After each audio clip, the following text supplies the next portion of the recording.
قانون ساز اسمبلی گلگت بلتستان کے رکن محمد علی شیخ کی نماز جنازہ مرکزی جامع مسجد امامیہ میں شیخ اقبال کی امامت میں ادا کی گئی۔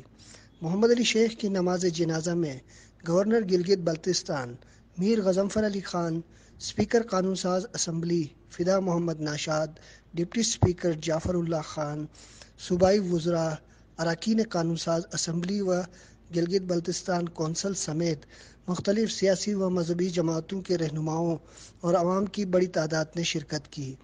محمد علی شیخ 8 جون 2015 کے انتخابات میں حلقہ GBLA 4 نگر 1 سے اسلامی تحریک کے ٹکٹ پر رکن قانون ساز اسمبلی منتخب ہوئے تھے، جو ہفتہ اور اتوار کی درمیانی شب دل کا دورہ پڑنے سے انتقال کر گئے۔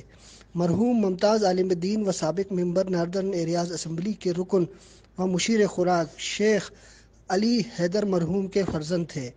محمد علی شیخ کی وفات پر سیاسی، سماجی اور مذہبی حلقوں نے گہرے دکھ اور افسوس کا اظہار کیا ہے۔